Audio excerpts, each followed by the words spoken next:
Good morning, good afternoon, good evening, wherever you guys are. I hope you're having a fantastic day. It's SoulSaint here, and it looks like we have finally some more news and information about the Siege Clan Fortress mode that we're going to be getting in the near future. So if you guys don't know, we did a teaser reaction to the upcoming Siege mode that is going to be live on the 10th, so we got less than 6 days now at the time of this recording to really kind of get prepared and ready for it. So I wanted to see a little bit more, and they dropped a whole video that kind of explains it. We're going to kind of see what it is for the first time and kind of just enjoy it along with you guys, all right? So without further ado, let's get into it. Hey, everyone. We hope you're hyped for this update preview. It's the voice guy. Because we're covering a feature that has been on a lot of people's wish list for a while now. Clan versus clan PvP. Introducing Siege. I think I can do a good voice acting. This biggest overhaul to Raid's clan system since the game's launch. So there's a lot to explain. Expect this video to cover the Siege basics, and then we'll dive deeper in a subsequent video. Sound good? Well, let's get started. At its core, Siege is a new game mode that pits clans against each other in fierce PvP combat. We're talking intense battles, complex strategizing, clashes on multiple fronts. To take part in a siege, you obviously need to be part of a clan and have reached level 45. You'll find Siege in the game so we have a minimum level requirement. Any clan who how do we feel about that? I feel like that's actually kind of like, it makes sense because most players in the earlier levels of the game, they're not really going to have access to a lot of champions, and depending on how they implement, and I can already kind of tell that it looks like there's going to have like a lot of placements and positioning for like champions to plug in. You're going to need a diverse champion pool, right, to kind of explore and do some stuff with, right? So being sub-level 45, it's very realistic, especially as a free-to-play player, that a lot of people may not have access to a lot of champions. So that kind of makes sense. That makes sense. As at least one member at level 45 will have access to it.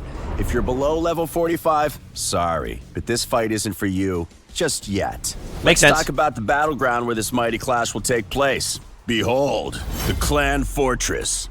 This towering citadel is your clan.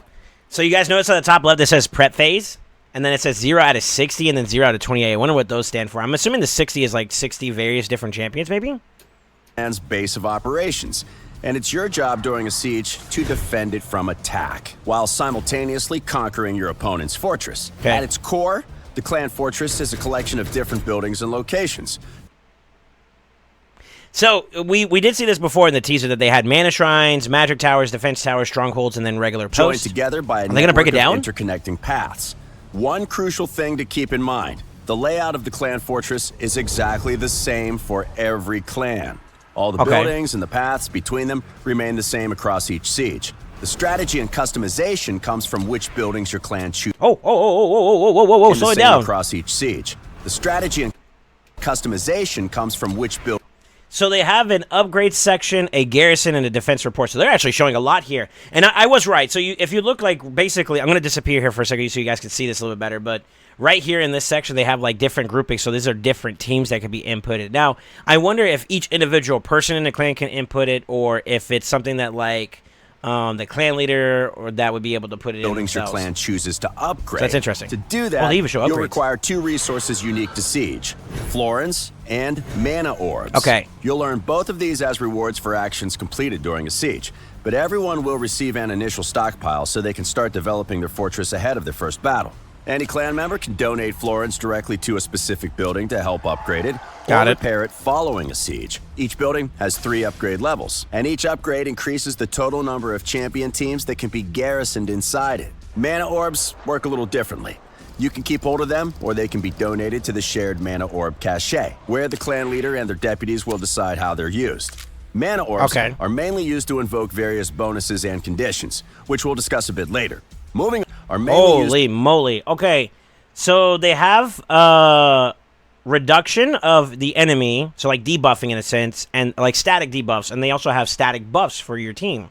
So like, for example, if you are someone that needs to place debuffs on an enemy, but the enemy has like a high resistance, you can activate a bonus that reduces their resistance. But it seems like it's very specific though. Enemy force and magic are like completely there, or if you want to do it specific for force and magic champions in terms of their accuracy being increased, it's also pretty big too. Just to invoke various bonuses and conditions, which we'll discuss a bit later. Moving on, let's talk fortress real estate. The stronghold is the heart, brain, and nerve center of a fortress. It determines the maximum level of all buildings on a fortress layer, provides huge bonuses, and more. Defend it at all costs. For the initial release of Siege, there will only be one fortress layer and one stronghold, but future updates will add extra fortress layers, each with a new set of buildings and a stronghold. A stronghold also provides a layer bonus, boosting the stats of all allied champions fighting on a specific layer. The only way to neutralize this bonus is to capture the stronghold, which could mean defending 18 individual teams when a stronghold is upgraded to level 3. You'll need some serious tactical brilliance to capture this command center. When it comes to upgrade priority, focus on your stronghold first. Other buildings can only be upgraded to the same level as your stronghold, so neglecting its development will really hamper your fortress's overall strength. If you manage to defend your stronghold or capture your opponents during a siege, everyone in your clan will earn extra rewards once the siege ends. Okay, so buildings that are protected net you some points, but also personal victory rewards. So that means that if you actually do well from like a defensive standpoint, because it says undefeated team, so I'm assuming that has to do with like your defense holding up very well in terms of getting attacked. Next up, mana shrines. There are 2 of these magical buildings currently in the fortress, and defending them nets everyone in your clan some additional goodies. Mana shrines don't provide any bonuses like a stronghold, but they can be enhanced by the bonuses provided by other buildings. Attackers can also re-battle any defeated defense teams that are stationed within a mana shrine to earn additional mana orbs. Direct your strongest assault squads here and reap the rewards. From mana shrines, we move to magic towers. These arcane keys can have up to 4 champion teams stationed within them. 4 different teams. Powerful bonuses to those inside. Not only that, but any buildings directly connected to a magic tower via a path will also receive the same bonus. You can tell which buildings are connected by these magic paths on the map. See the different color? One thing to note, interesting. You cannot use the same bonus across multiple magic towers, so mix and match depending on your current strategy. We go to the magic towers. So there's limitations. Sibling, the defense tower. These also have a maximum of 4 team slots inside, and provide a special defense tower bonus for any champions hunkered down inside. The same bonus rules apply here. You cannot use the same bonus across multiple towers, but you can select a specific bonus for each tower. So pick the one most suited for the teams you've got garrisoned within. Finally, we have posts. These aren't technically buildings. They're more like important tactical locations within a fortress. Bridges, palisades, crossroads, choke points. Places where a band of warriors can mount a heroic defense. Posts cannot be upgraded or destroyed, and they can only contain one defense team. They are affected by all external bonuses from the stronghold and magic towers, and each post has a specific battle condition that will affect both the attacker and defender. More on those later. So that's all the buildings covered. Now let's explore bonuses. As the name suggests, bonuses are special boons that will help your defense team stand strong. Okay, so there is towers that have junctions or like bonuses that are applied to multiple posts, but they are connected through the streets that are like adjacent to them, basically. So like there's a path where a particular tower provides benefits to anything within that path, which also includes certain posts. That's actually really, really cool.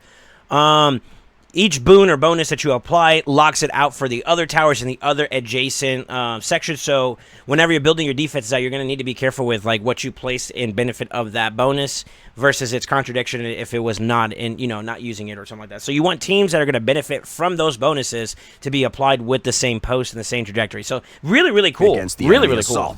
Bonuses are grouped into categories, with you unlocking more as a building gets upgraded. As a general rule, the higher the bonus category, the better the bonus is. For example, a Category 1 Stronghold bonus may cause champions to reflect 30% of the damage they receive, but they need to... This is what I was talking about earlier about it being like somewhat specific. It looks like, okay, so like as you progress in the game or like as you acquire more of those mana orbs, you can actually activate less restrictive, I guess is probably the better word, versions of those bonuses. So like if you have a bunch of like bombers, for example, and you want the accuracy bonus for it, this is my first thought that I thought of when I saw the accuracy one or the bomb debuff one. You could also like specify for one particular, I guess you could say faction alliance or whatever, right? And if there's a particular bomber, like for instance, it has, I don't know if it's Talarian or the Galen. We actually can jump in game real quick here. I know we're kind of deviating from the reaction of the video, but like this is the Galen pack, right? So, like, this would be good for someone like Nishek if you're trying to get, like, a bomb, if this had to do with, like, increased accuracy, for example. So, but it doesn't apply, like, if you do care about using a bomber like Astrolith, for example. She's not a part of the Galen pack, so, like, she would be hindered from it. But you would only have that restriction if you're using this particular bonus category 1. But at bonus category 2 or 3, if it says all, which we're about to find out, Talarian League or I think it's going to say all. For it to apply. The Category 3 version of the same bonus will reflect the same amount of damage, but it will apply to all champions. Yeah, no so matter the yeah, faction. okay. The higher category I'm tracking what they're putting down. More mana orbs to activate, so your clan will need to optimize mana orb usage across the entire fortress to. Y'all notice it says right here too. It says upgrade this building to level 3. I'm assuming this is the stronghold. That because I remember in the previous reaction that we did to the teaser that the stronghold is pretty much going to be the thing that dictates the flow of the rest of.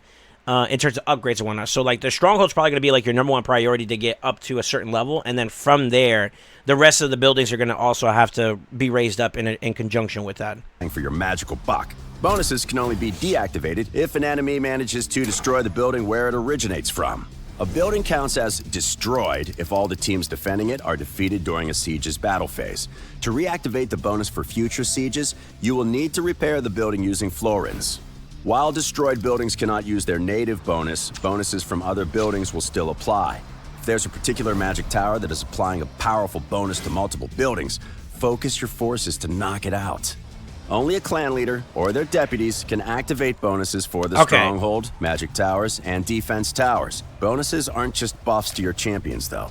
Some will debuff those trying to topple your defenses. Yeah, I saw that earlier. In short, protect your most powerful bonuses with strong defensive teams, and launch precision strikes at enemy buildings that are applying bonuses to multiple areas. Look for those magic paths that indicate which buildings are being buffed by a magic tower, and coordinate your troops accordingly. Sometimes, taking a detour around a particular post is a better tactical decision than bashing your head against it. Speaking of posts, let's return to those special battle conditions I mentioned earlier. At the beginning of a siege, each individual post will receive 3 random conditions from a wide pool.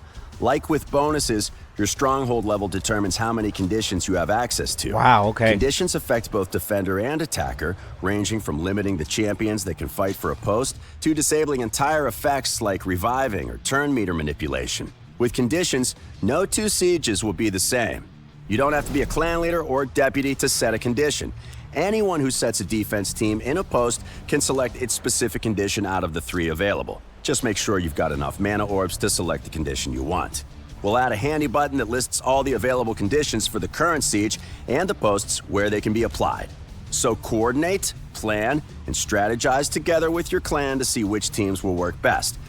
So these posts, when you set these restrictions, they also are restrictions that are imposed to the enemy. Considering the conditions available. Interesting. And that's everything about the clan fortress.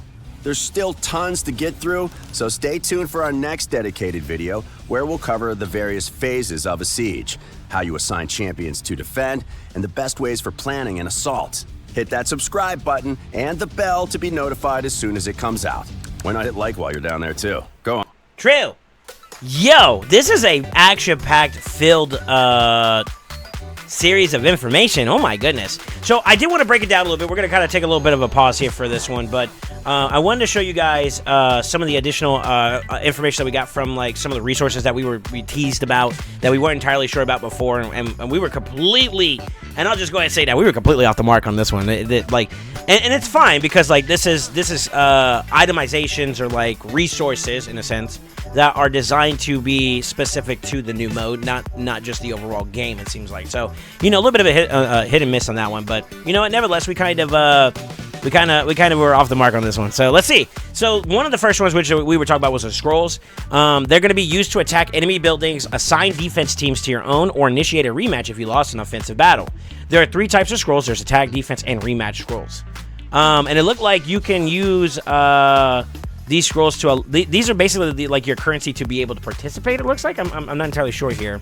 Anyways, moving on to the next one, they have florins. So that was the currency to use and repair and upgrade basically structures inside your fortress. So really, really cool. I have a feeling that a lot of people, including myself, depending on more information, will probably end up prioritizing a certain amount to go towards the main stronghold, which is going to be the main thing that dictates the flow of all the rest of them. And then maybe allow some extra lacing of additional florins to the other remaining areas or structures like towers and posts and whatnot, depending on if they're upgradable, which I believe they were based on what the video we saw. So really, really cool. Really, really cool. And then, of course, man, ores, this is where you can kind of get your bonuses from. I think this is more so a matter of, like, how well can we stockpile our resources and how well can we participate with using them and all that stuff like that. So it is going to be very interesting coordinating with your fellow clan members to try to make sure that you are able to kind of participate and do what you need to do. I am interested. I am intrigued. I am concerned to make sure that my ability to participate in something like this is going to be possible. I do feel, however, it is a very, very cool way to kind of like experience this whole thing. I think this is dope. I think this is a dope update that we're getting our hands to. I actually would love to see more, and I'm actually going to do breakdowns on some things here in terms of like structures, and I'm going to actually take a look at seeing value for some of these. So we're actually going to do additional videos regarding this in subsequent updates here as we move along. So I'm actually going to be breaking down some more of this as we go. Anyways, with that being said, are you guys excited for the new siege? With the structure of the new clan fortress, we got to see a lot more information regarding how it's set up.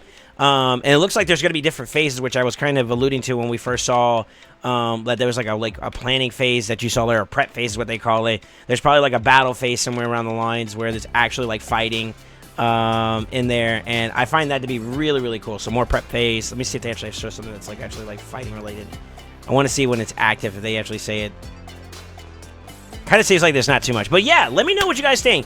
I'm very, very excited to see what this is going to bring to the table, and I hope to have all my clan members, you know, camaraderie, and we work hard and we fight together, along with you guys that are also going to be battling and throwing down. Are you excited for it? Are you looking forward to it? Let me know in the comments below, and as always, don't forget to like, comment, subscribe, and always remember, stay ascended.